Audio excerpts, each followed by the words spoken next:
community of color, Uh-huh. a lot of times all these other parks get a lot of the resources. So this is the Dillaway house. Yeah, it's the Dillaway-Thomas. Dillaway-Thomas house. We're gonna check it out.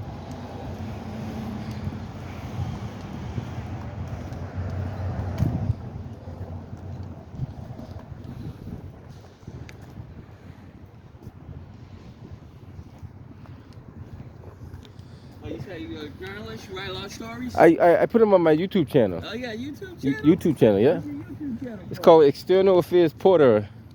External Affairs Porter on YouTube. External Affairs Porter Porter. on YouTube. You got it, my man. I'm going to check it out. Yes, sir. And this place been around for years. They just remodeled it maybe like 4 or 5 years ago. They've all put some money into it. Gotcha. So this whole thing is the Roxbury Heritage State Park. Uh-huh. So it's one of the 26 heritage parks around the state of Massachusetts. This is Roxbury on. We're one of the smallest, but I got an apple orchard out here. These are the Roxbury russet apple trees. The oldest variety of apples in America. Came from Roxbury. So when they first landed here, they came up here and it was all orchards. Oh, okay. So this was all apples and pears. Gotcha. Mainly up here on the side. Good. It's good to know. I think I've been in here once before, years ago, before they did it over. But it'll be good to see how it came out. Oh yeah, no, they did a good job. Can you just sign it for me? Sure, I can sign it. Name and email is good. Yes, sir. That pen might not be the best of pens. Oh yeah.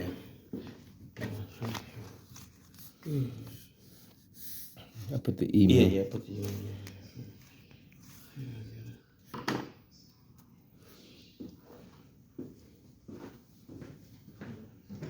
All right. All right, brother. Here, I'm gonna give you. That's one of our brochures here. Okay. Thank you, sir. Yeah. So my name is George Futrell. I'm the manager of the house here at the Roxbury Heritage State Park. So this was the parsonage for the first church of Roxbury. Gotcha. Basically the pastor's house. Oh. So the pastor for the church lived here with his family. The first pastor lived here. His name was Amos Adams. He's a pastor and an activist. He was right out of Harvard Divinity School, 25 years old. Him and his wife Elizabeth lived here. They had 8 children that they lived here with. So imagine 8 kids in this little house. That's a lot, yeah. We talked about the Roxbury Russet. So part of my exhibits is the Roxbury Russet exhibits. In the fall, we do apple picking. We teach people about making cider, but it's the oldest form of apple in America. They said Thomas Jefferson took about 100 seedlings and he planted the russet on his plantation down at Monticello as well in Virginia to go in. So the Roxbury Russet apple is ours. It's from Roxbury. Second one was the pear, the Bartlett pear. You know the little brown pear? Yeah. That's an original of Roxbury, Dorchester. A guy named Elog Bartlett started to market it back in the 1700s. Is that named after the Bartlett tea station over there? Well, Bartlett Yards is different. Yeah, okay. Yeah, but it is named after Enoch Bartlett, the guy that invented that pear. He didn't invent it, he just marketed it to go in. It was already here when we got here. So this whole house is about Roxbury and the history of Roxbury and how Roxbury has transformed over time. So this first room is the 1700s. A lot of people didn't know slavery existed in Roxbury in the 1700s. All 13 colonies participated in slavery, but Massachusetts was the first one to abolish slavery. There was a case in 1783 called the Quock-Walker case, where Supreme Court Justice William Cushing ruled that slavery was incompatible with the Massachusetts Constitution. So in 1790, Massachusetts was the first state to actually abolish slavery. The spinning wheel, we made things in Roxbury. We're an industrial nation. Before we sent everything overseas, we actually made things here in America.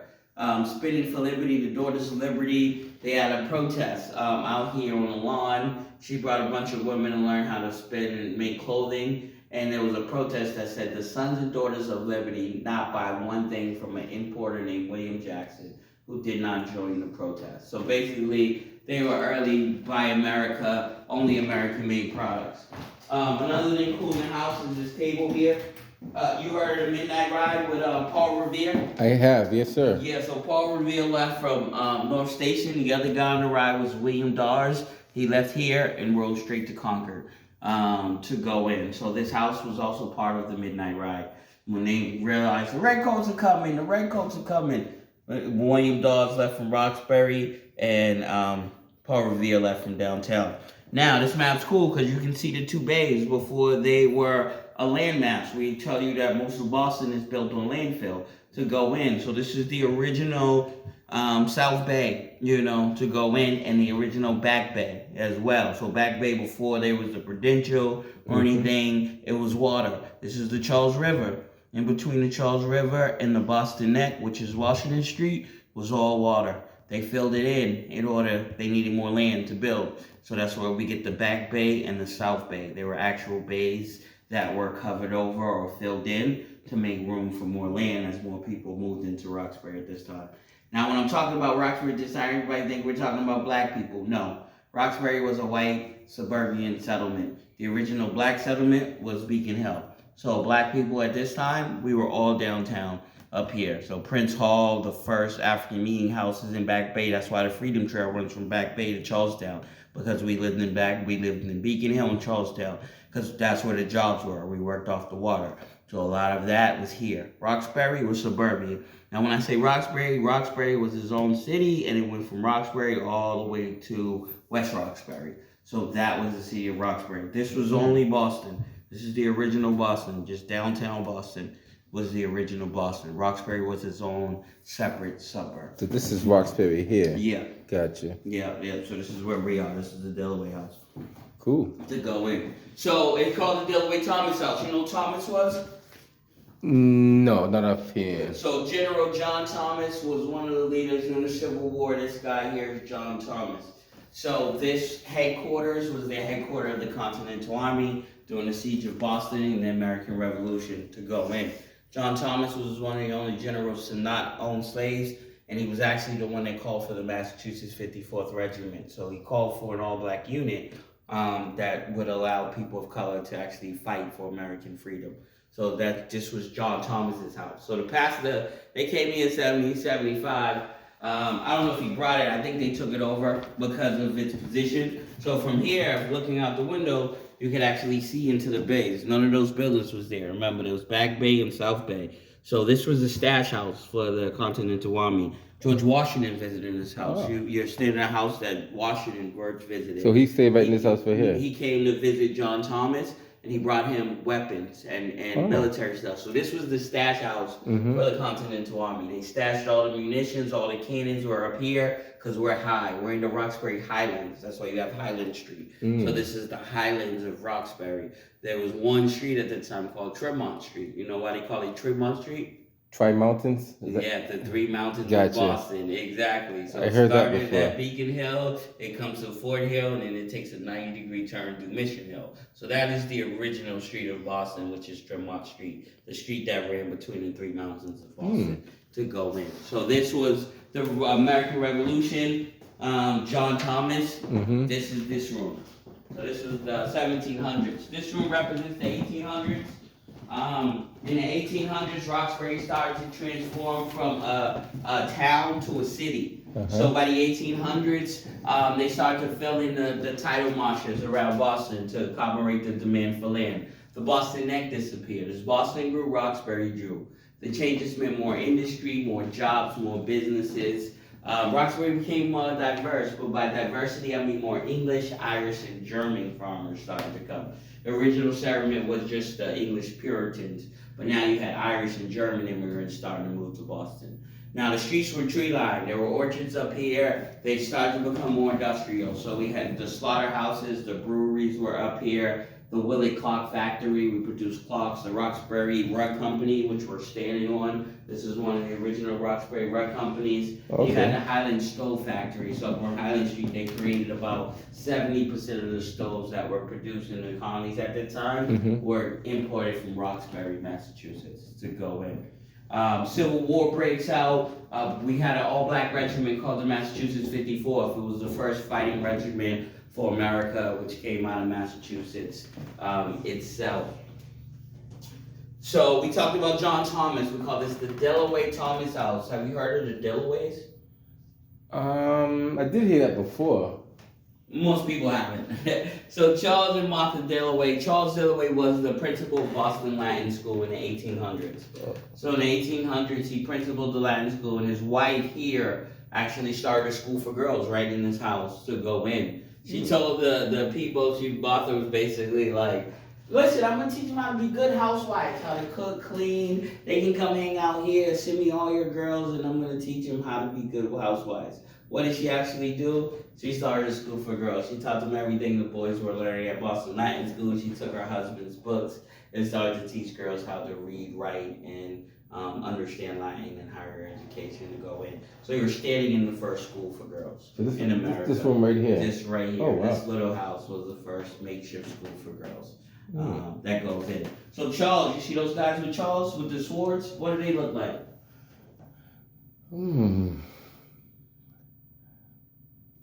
It's like they could be presidents or Asian people with swords. What do they usually? maybe they're war veterans. And they were samurai soldiers from Japan. So in the 1800s, these 4 samurai guys traveled here to study with Charles Dillaway. This is the home of the first foreign exchange program as well, because we don't know how they got here. 1800s Japan, there's no planes. So they couldn't fly. They would have to navigate by sea from Japan all the way to Boston to come learn and study. And they lived in this house. We did an archaeological dig in the early 2000s. We found those pieces of pottery. That's a remake next to it, but those are the original pieces of pottery that we found in the ground from the 1800s to show that Japan had actually touched foot in Roxbury in the 1800s.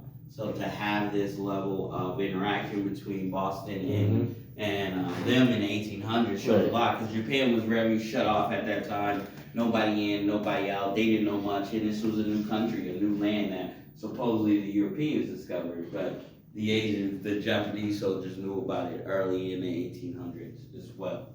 That's good to know, definitely. All right. So it's the 1800s. So the next room is talking about the 1900s. So 1700s, 1800s, and 1900s, or the 20th century, Roxbury is when it got more diverse. Black people started moving here during the Great Migration. From 1940 to 1970, Roxbury influenced a huge influx of African Americans living up north during the Great Migration. They replaced the Irish, Italian, German, and Latvian communities, which were steadily locating to the Summersburg. The Jewish community once dominated Blue Hill Ave. They left Roxbury in the late 70s, and so what we have now is a diverse community that is featured here in Roxbury. This room also shows some prominent Roxburian people, or people from Roxbury in a prominent nature. Lyndon Bernstein lived here for a while, did a lot of his compositions in right here in Roxbury. The great Melina Cass, she was here when the founders of the NAACP, ABCD in Boston, and we call her the First Lady of Roxbury. Mia Curley lived up on off Highland Street, so you got a lot of the mayors and the mansions in the 1800s. This was the center of town. The Norfolk House across the street was the first hotel in Boston. This was the first town area in the new Boston. Margaret Foley, she fought for women's suffrage and the right for women to vote. The great Reverend Michael Haynes, the pastor of the 12th Baptist Church, he marched with Malcolm. They led a big march here in the 1950s that came around getting people to the Civil Rights Movement, which is where it all started. So Roxbury is a home of Black liberation. This lady, I love her. Her name's Mary Eliza Mahoney. She lived here. She enrolled in one of the toughest nursing school programs. So what's now DEMIC. Originally, it was the Center for Women and Infants, and they didn't allow Black women in the nursing program. And she was like, I can do it. She signed up. She got in. And she was the first registered nurse in America to go in, and she's from Roxbury. Brother Malcolm's ours.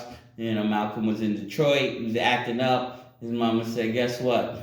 You out of here. You're gonna live with your aunt and uncles in Boston." So they moved to Dale Street. They came here, and Malcolm's house will be opening Malcolm's house on Dale Street next year as a national park. Okay. And people can come visit Malcolm's house. And then Brother Maury Starr, you know about Maury Starr? New Editions, yeah. New Edition, yeah. So I said Roxbury up here, his studio's right there on the corner. This was the home of the boy band, and you know, up in this area because most of those kids went to Madison. You know, Bobby went to Madison, Donnie Wahlberg went to Madison. Wow, so he started with 5 black kids. They would get off to school and then walk up the hill and start performing. He did it with 5 black kids. He was like, "Can I do it with 5 white kids?" So he put together the New Kids on the Block. So Roxbury is the home of the boy band. Gotcha. We let people know that a lot. And also Edison. So Edison, up here, when I said we produce things in America, Edison, this is one of his inventions. It is the first version of a record player. It was produced right here in Roxbury. So you can see it's wireless. It's like a big wind-up toy. You basically turn it on just like you will. You turn on your regular ones, and then you put it back. And you can hear music. Wow, nice. As I told the old tale of a love that ne'er would fail, the gray-haired mother stroked her daughter's head, and I fancied I could trace just a tear on her kind face, as she placed my sweetheart's hand in mine and said, So yeah, it's really she was broke. off. And you take it on, lift it up. Wow, it's pretty put it cool. back. Yeah. Yeah. On the Definitely. first version of a record player. Wow, very interesting. Yeah, that was wireless. Mm-hmm.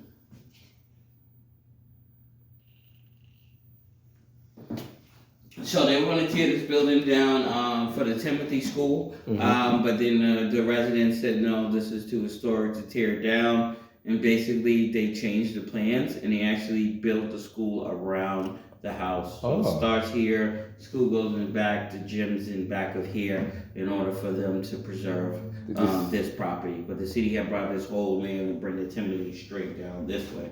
Wow. But the community fought for the Dillaway-Thomas house to be here as a historic asset. So the Timothy was built next to it. Nice. Yeah. And this may be interesting because a lot of people in Roxbury, including myself, don't know a lot of this stuff. Yeah, they don't. I didn't know. I'm from me. Roxbury. I didn't know. Yeah, Some of the stuff you're saying, I'm like, wow. I'm still learning. You know what I mean? Yeah. It's good to hear this kind of stuff because now we can understand how it started. You know. We gotta understand our history. You know, You have to affect change. You know, and really going in and. God put me in this position. I come from the music industry. You know, I worked for Bad Boy for many years. And our executive director, his name's Chris Sumner. He decided, he was like, Rich, this is gonna be great for you. And I got here, I'm like, what am I doing? And then you're doing a good job. I realized God had me here to really be the steward of his house, you know, and allow people to come here and bring kids here. I bring kids here at school. They get to see one of the first pianos. They think it's so cool. It's first record players. They're like, oh my God, this is great. It is. It's history. Yeah, it's Definitely history. Yeah. You know. But my visitorship, I get 3 people a day, maybe, you know, so the more the word gets out, Right. I'm hoping. Well, I'm going to spread the word, definitely. I'm going to let people know about it. People, we're open, it's free. You can come hang out in the park, free tours. Right. You know, and really learn the history of Roxbury. Really, the maps are great too, because people don't know, especially kids. I'm like, yo, this is where your movie theater is. You know, your city, that movie theater was built over water. There used to be a movie theater on Warren Street years and years ago. It's right at the corner of Warren and Waverly. Yep, right there across from McDonald's. Correct. That little thing. I remember that when I was a kid. But yeah, you young boy, you that old. I am that old, trust me. I do remember it though. Yeah, now I think I stepped foot in there maybe once or twice back then. That was the Roxbury movie there. I went there with my grandfather. He was a pastor here. We grew up on Hammond Street, so I was probably 5. You probably know my mother then. What's your mom? Joan Porter. There used to be the Avon lady back in the day. Oh, the Avon lady. Yeah. She probably worked with my man Ernest Colstein. He was the Avon guy. He worked Avon back in the day. Yeah, they probably know each other for sure. It's a lot of history. Definitely something good to know. Oh yeah, no, the cider to the house, to the orchards, and And then the indigenous people, I'm gonna bring in a lot of the indigenous exhibits because before they got here, there was a whole community living here, and with orchards. There was a Nipmuc and the Massachusetts tribes. So Roxbury has always been fucking. It had inhabitants. This wasn't an uninhabited land. You know? So we gotta let people know as America goes, like this is indigenous land on which we stand. That's true. That's how they got the street Sharmet from the Sharmet tribe. Yeah, the Sharmet Used to be Sharmet Bank years ago at the corner of Dudley and Harrison. Yeah, that was my granddaddy's bank. That's where we got all the church's money. Sharmet, you know, I was like, okay. That's good. It's good wealth of knowledge. Yeah, no, it is. You know, in terms of Roxbury, like we're a historic location, historic. John Eliot, named after John Eliot Square, huh? Yeah. So John Eliot was the first pastor of the First Church of Roxbury. He came here. John Eliot was called the apostle to the Indians. He was the one who translated. He learned their Indian language, and he translated the Bible into the Indian language. So once they reopened the First Church of Roxbury, which will probably be this summer, they were the first church to have pews just for Indians to go in and the language. And the Algonquins actually thank him now because their language was pretty much lost. But then they found the Bible and they were able to get all their words back because they can take the Bible and go to the Algonquin language, and it was basically like the Rosetta Stone for the Algonquin Indians because he translated the Bible into their language. So that's who John Eliot was.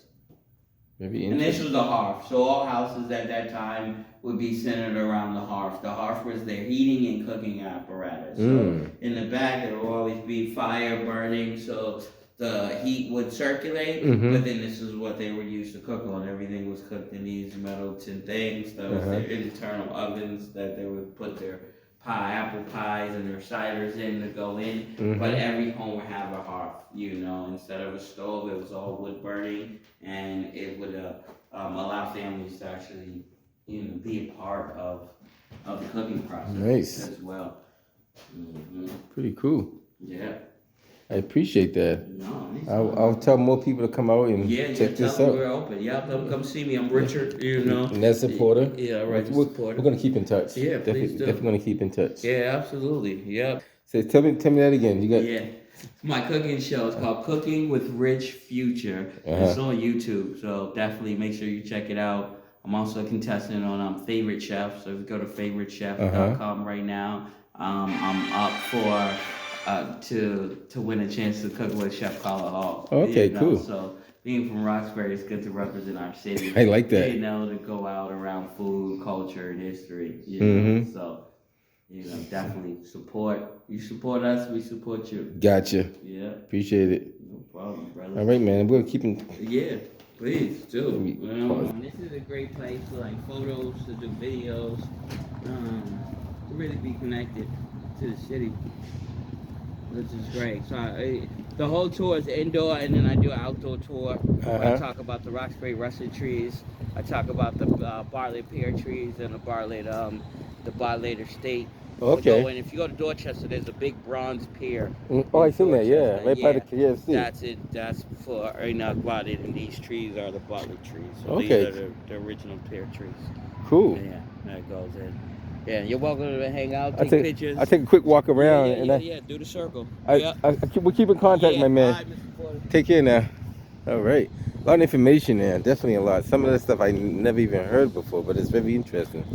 So we're right here in the heart of Roxbury. Right at the top of the hill where Putnam Street, the First Church of Roxbury is. Right down the street is Madison Park Tech, you know. And I seen this building years ago when they were remodeling it. I knew it was a historic building. I didn't know to what extent. So now we got more information about it. Like you said, it's free. Come down there. They give you a free tour, information. By the way, the First Church of Roxbury is that church right there. That's the First Church of Roxbury right there, right up on Putnam Street. Took a quick walk around and we're headed up out of here, but I want to give you guys an idea of what's going on.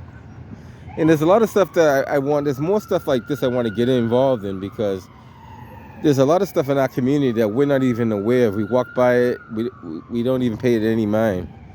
And if you don't reach out to the right people, you won't get the right information.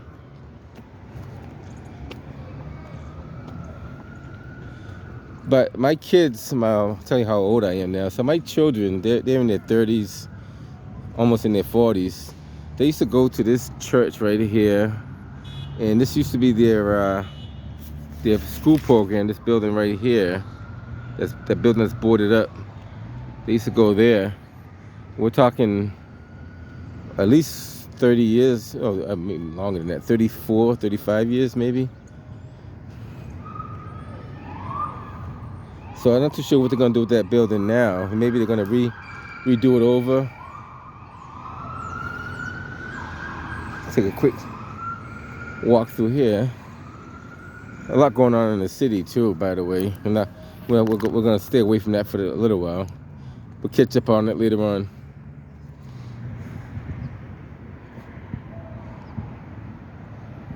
Roxbury Pudding Stone.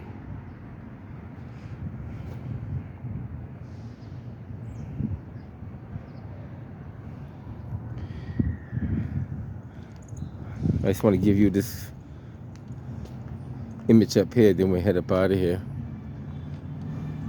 So as you guys know, the Timothy School is right behind this house, and how, like he said, the school kind of wraps around the house, and he explained the reason why it does that, because he said they fought to keep it here, so they built the school pretty much around this.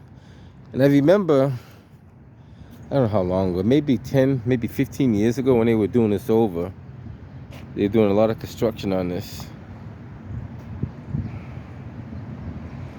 I've been inside there while the construction was going on.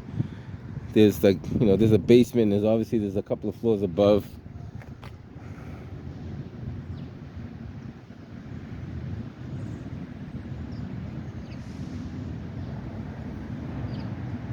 And if you're looking for this head right here, if you go to the corner of Crawford and Walnut, you'll find that particular head right there.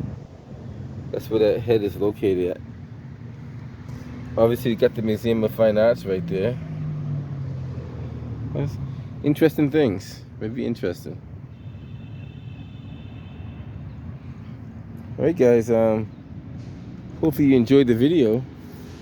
I plan to bring more informational, educational things to you if I can. Dillaway-Thomas house. That's the name of this facility that we're at right now.